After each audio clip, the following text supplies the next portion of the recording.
ರಾಜ್ಯದಲ್ಲಿ ಕಾಂಗ್ರೆಸ್ ಕಾರ್ಯಕರ್ತರು LPG gas cylinder ವಿಚಾರವನ್ನು ಮುಂದಿಟ್ಟುಕೊಂಡು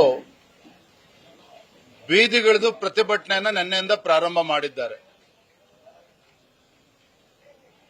ಈ ಕಾಂಗ್ರೆಸ್ನವರಿಗೆ ಬಹುಶಃ ನಾಚಿಕೆ ಮಾನ ಮರ್ಯಾದೆ ಯಾವುದೂ ಇಲ್ಲ, ಮತ್ತೊಮ್ಮೆ ರುಜುವಾತ್ ಮಾಡಿಕೊಂಡಿದ್ದಾರೆ. ಅಮೆರಿಕ, ಇಸ್ರೇಲ್, ಇರಾನ್ ಮಧ್ಯೆ ಯುದ್ಧ ನಡೀತಾ ಇದೆ ಕಳೆದ 12 ದಿನಗಳಿಂದ.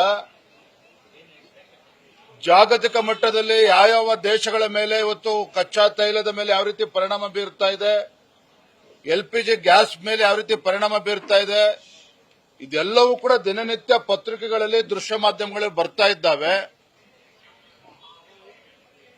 ನಮ್ಮ ದೇಶದಲ್ಲಿ ವಿಶೇಷವಾಗಿ ಕೇಂದ್ರ ಸರ್ಕಾರ ನರೇಂದ್ರ ಮೋದಿಜಿಯವರು ಕಾಳಜಿಯನ್ನು ವಹಿಸಿ ಇವತ್ತು ಕಮರ್ಷಿಯಲ್ ಸಿಲಿಂಡರ್ ಬಳಕೆಯ ಬಗ್ಗೆ ಕೆಲವು ನಿರ್ಬಂಧವನ್ನು ಹೇರುವಂತಹ ಸಾಧ್ಯತೆ ನಾವು ನೋಡ್ತಾ ಇದ್ದೇವೆ.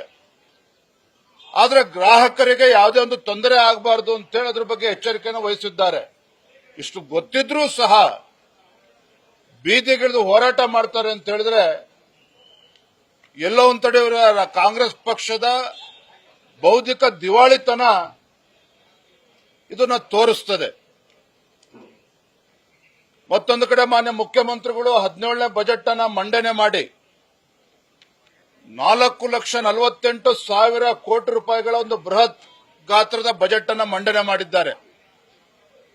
ಆದರೆ ರಾಜ್ಯದ ಪರಿಸ್ಥಿತಿ ಎಲ್ಲಿಗೆ ಬಂದು ಮುಟ್ಟಿದೆ ಅಂತ ಹೇಳಿದ್ರೆ, ಶಿವಮೊಗ್ಗ ಜಿಲ್ಲೆ ಇರಬಹುದು, ಉತ್ತರ ಕರ್ನಾಟಕ, ಹುಬ್ಬಳ್ಳಿ, ಧಾರವಾಡ ಈ ಜಿಲ್ಲೆಗಳಲ್ಲಿ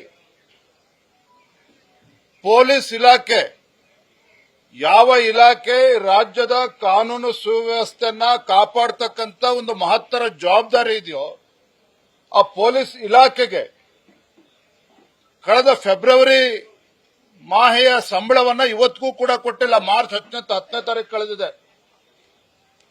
ಇಲ್ಲಿಗೂ ಕೂಡ ಆ ಇಲಾಖೆಯ ಸಿಬ್ಬಂದಿ ವರ್ಗದವರಿಗೆ ಪೊಲೀಸ್ ಇಲಾಖೆಗೆ ಸಂಬಳವನ್ನು ರಾಜ್ಯ ಇವತ್ತು ದಿವಾಳಿಯತ್ತ ಸಾಗ್ತಾ ಇದೆ ಅನ್ನೋದಕ್ಕೆ ಮತ್ತೊಂದು ಉದಾಹರಣೆ ಕೊಡಬೇಕಾಗಿರ್ತಕ್ಕಂಥ ಅವಶ್ಯಕತೆ ಇಲ್ಲ. ಒಂದು ಕಡೆ ಮುಖ್ಯಮಂತ್ರಿಗಳಿಗೆ ಒಂದು ಸುವರ್ಣಾವಕಾಶ ಇತ್ತು. 17ನೇ ಬಜೆಟ್ ಅನ್ನ ಮಂಡನೆ ಮಾಡಿದಂತ ಸಿದ್ದರಾಮಯ್ಯನವರು ತಮ್ಮ ಸುದೀರ್ಘ ಅನುಭವವನ್ನ ರಾಜ್ಯದ ಅಭಿವೃದ್ಧಿಗೊಳಿಸತಕ್ಕಂಥ ನಿಟ್ಟಿನಲ್ಲಿ ದಾರಿ ಎಳೆಯುವಂತ ಒಂದು ಸುವರ್ಣಾವಕಾಶ ಇತ್ತು. ಅದನ್ನು ಕೂಡ ಕೈ ಚೆಲ್ಲಿ ಕುಳಿತಿದ್ದಾರೆ. ಮತ್ತೊಂದು ಕಡೆ ರಾಜ್ಯ ದಿವಾಳಿಯತ್ತ ಸಾಗ್ತಾ ಇದೆ ಅನ್ನೋದಕ್ಕೆ ಇದು ಮತ್ತೊಂದು ಹೊಸ ಉದಾಹರಣೆ ಅನ್ನೋದನ್ನ ಈ ಸಂದರ್ಭ ಹೇಳೋದಕ್ಕೆ ಇಚ್ಛಪಡ್ತೇನೆ. ಕೇಂದ್ರ ಸರ್ಕಾರ ಪರ್ಯಾಯ ವ್ಯವಸ್ಥೆಯನ್ನು ಮುಂಚೆನೆ ಮಾಡಿಕೊಳ್ಳಬಹುದಿತ್ತು. ಇಂತಹದೊಂದು ವ್ಯವಸ್ಥೆ ಅಥವಾ ಇಂತಹದೊಂದು ಪರಿಸ್ಥಿತಿ ಎದುರಾಗುತ್ತೆ ಅನ್ನುವಂತ ಗೊತ್ತಿತ್ತು ಅನ್ನುವಂತ ಕಾಂಗ್ರೆಸ್ ನಾಯಕರು. ಈ ಮೂರ್ಖರಿಗೆ ಕಾಂಗ್ರೆಸ್ನವರಿಗೆ ಹೇಳೋದಕ್ಕೆ ಇಚ್ಛಪಡ್ತೇನೆ. ಅಮೆರಿಕ, ಇಸ್ರೇಲ್, ಇರಾನ್ ಮೇಲೆ ಇವತ್ತೇನು ಯುದ್ಧವನ್ನ ಘೋಷಣೆ ಮಾಡಿದ್ದಾರೆ, ಒಂದು ತಿಂಗಳು ಮುಂಚಿತವಾಗಲಿ ಅಥವಾ ಒಂದು ವಾರ ಮುಂಚಿತವಾಗಲಿ ನರೇಂದ್ರ ಮೋದಿ ಅವರಿಗಾಗಲಿ ಅಕ್ಕಪಕ್ಕದ ದೇಶಗಳಿಗಾಗಲಿ ಯಾರಿಗೂ ಕೂಡ ಹೇಳಿಲ್ಲ. ಯುದ್ಧ ಇದು ತತ್ಕ್ಷಣ ಶುರುವಾಗಿರುವಂತದ್ದು, ಯಾರು ಕೂಡ ನಿರೀಕ್ಷೆ ಮಾಡಿರಲಿಲ್ಲ. ಇಂಥ ಕನಿಷ್ಠ ವಿಚಾರಗಳನ್ನು ಕೂಡ ಅರ್ಥ ಮಾಡಿಕೊಳ್ಳದೆ ಇರತಕ್ಕಂಥ ಪರಿಸ್ಥಿತಿ ಗೊತ್ತು ಕಾಂಗ್ರೆಸ್ ಪಕ್ಷ ಬಂದು ತಲುಪಿರುವಂತದ್ದು.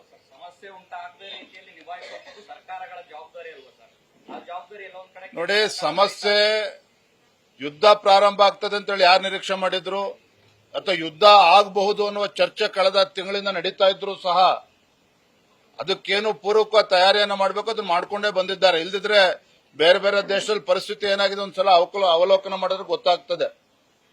ಅದು ನನಗೆ ವಿಶ್ವಾಸ ಇದೆ, ಬರುವಂತ ಕೆಲವು ದಿನಗಳಲ್ಲಿ ವಾತಾವರಣ ಸರಿಯಾಗಿ ಹೋಗ್ತದೆ, ಹತೋಟಿ ತರುವಂತ ಕೆಲಸ ಕೇಂದ್ರ ಸರ್ಕಾರ ಮಾಡ್ತದೆ.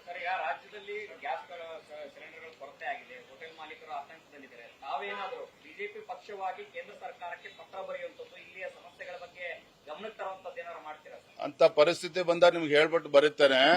ನರೇಂದ್ರ ಮೋದಿಜಿಯವರು ಈ ದೇಶದ ಪ್ರಧಾನಮಂತ್ರಿ, ಏನು ಇವತ್ತು ಯುದ್ಧ ನಡೀತಾ ಇದೆ ಇದರ ಸಾಧಕ ಬಾಧಕಗಳು, ಯಾವ ರೀತಿಯ ಆರ್ಥಿಕ ಇದ್ರ ಮೇಲೆ ಪರಿಣಾಮಗಳು ಬೀರುತ್ತದೆ, ಈ ಏನೇನು ವಾತಾವರಣ ಸೃಷ್ಟಿಯಾಗುತ್ತೆ ಎಲ್ಲದರನ್ನು ಕೂಡ ಕೂಲಂಕುಷವಾಗಿ ಪರಿಶೀಲನೆ ಮಾಡ್ತಾ ಇದ್ದಾರೆ. ಇದ್ರ ಬಗ್ಗೆ ಒಂದು ಕಮಿಟಿನೂ ಕೂಡ ಮಾಡ್ತಾರೆ. ಸೂಕ್ತ ಸಮಯದಲ್ಲಿ ಸೂಕ್ತ ನಿರ್ಧಾರವನ್ನು ಅವ್ರು ಮಾಡ್ತಾರೆ. Thank you. ಬುಕ್ ಮಾಡಕ್ ಹೋದ್ರೆ 30 ದಿನ ಬೇಕು ಅನ್ನುವಂಥದ್ದು ಖಂಡಿತ ಈ ಪರಿಸ್ಥಿತಿ ಖಂಡಿತ ವಾತಾವರಣ ನಿರ್ಮಾಣ ಆಗ್ತದೆ. ಇದನ್ನ ಸಂಭಾಳಿಸತಕ್ಕಂತ ಶಕ್ತಿ ನಮ್ಮ ಕೇಂದ್ರ ಸರ್ಕಾರಕ್ಕಿದೆ, ನರೇಂದ್ರ ಮೋದಿ ಸರ್ಕಾರಕ್ಕಿದೆ. ಅದನ್ನ ಮಾಡ್ತಾರೆ. ಧನ್ಯವಾದ. ನ್ಯೂಸ್ ಫಸ್ಟ್ ನಿರ್ಭೀತಿಯಿಂದ ನಿಮ್ಮ ಪರವಾಗಿ.